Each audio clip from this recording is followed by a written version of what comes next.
নমস্কাৰ আপোনালোকে চাবলৈ আৰম্ভ কৰিছে নিউজ নাও আৰু মই অনুপম বৰা যোৰহাটৰ 5খন ধপাতমুক্ত গাঁৱৰ কৰ্মীসকলৰ প্ৰশিক্ষণ সম্পন্ন নিউজ নাওৰ বিশেষ প্ৰতিবেদন যোৰহাটৰ 5খন ধপাতমুক্ত গাঁৱৰ কৰ্মীৰ প্ৰশিক্ষণ সম্পন্ন যোৰহাট জিলা স্বাস্থ্য সেৱা সমিতি আৰু যোৰহাট জিলা ধপাত নিয়ন্ত্ৰণ কোষে যোৰহাটৰ মুক্তি যুঁজাৰু ভৱনত 19 ছেপ্টেম্বৰত জিলাখনৰ 5খন ধপাতমুক্ত গাঁৱৰ কৰ্মীসকলৰ প্ৰশিক্ষণ অনুষ্ঠিত কৰে স্বাস্থ্য বিভাগৰ যুটীয়া সঞ্চালক ডক্টৰ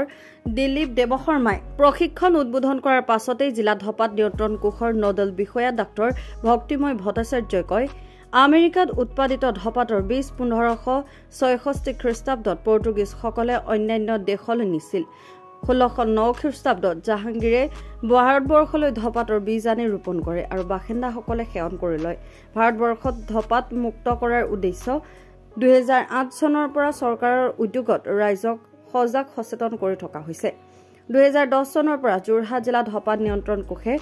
গাঁও ধপাতমুক্তকৰণৰ আঁচনি লৈ হাহপুৰীয়াত প্ৰথম কাৰ্যসূচী ৰূপায়ণ কৰে বৰ্তমান প্ৰতিখন গাঁৱকে ধপাতমুক্ত কৰাৰ উদ্দেশ্যে পৰিকল্পনা কৰি যোৰহাটৰ হাহপুৰীয়া গাঁৱৰ লগতে কুহুম যুগনীয়া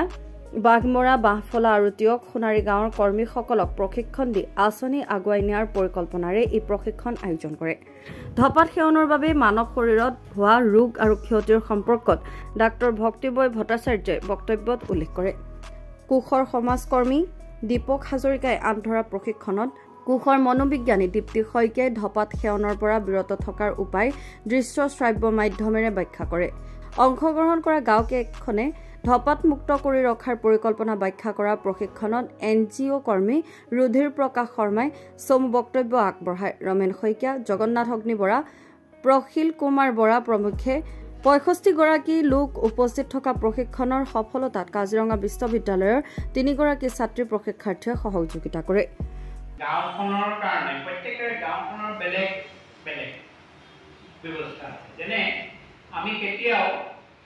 মিচিং গাঁওখনত সাজপানীৰ বিৰুদ্ধে গৈ পেলাই আমি কোনদিন জিকিব নোৱাৰোঁ তেখেতসকলৰ কাৰণে আমাৰ বস্তু বেলেগ ধৰণৰ ষ্ট্ৰেটেজি বেলেগ হ'ব সাজপানীয়ে কেনেকৈ আমি ট্ৰেডিশ্যনেলি যেতিয়া ইউজ কৰোঁ তেতিয়া ভাল কিন্তু মদে যদি খাবলৈ আৰম্ভ কৰে তেতিয়া বেয়া হ'ব যদি খাদ্য সামগ্ৰীবিলাক গোটেইবিলাক যদি অকল চাউলবিলাক অকল আপোন বনাওঁতেই একোদিয়াই পাথৰ চমাওত খাবলৈ নাথাকে তেতিয়া বেয়া এনেকুৱা কথা কিছুমান আমি আনুষংগিক কৰি লৈ ধপাতটো আৰু মদৰ মাজত কি ডিফাৰেঞ্চ ক'ত কেনেকৈ ক'ব লাগিব সেই সম্পৰ্কে আমি গ্ৰুপ হিচাপে আমি ডিছকাশ্যন কৰিম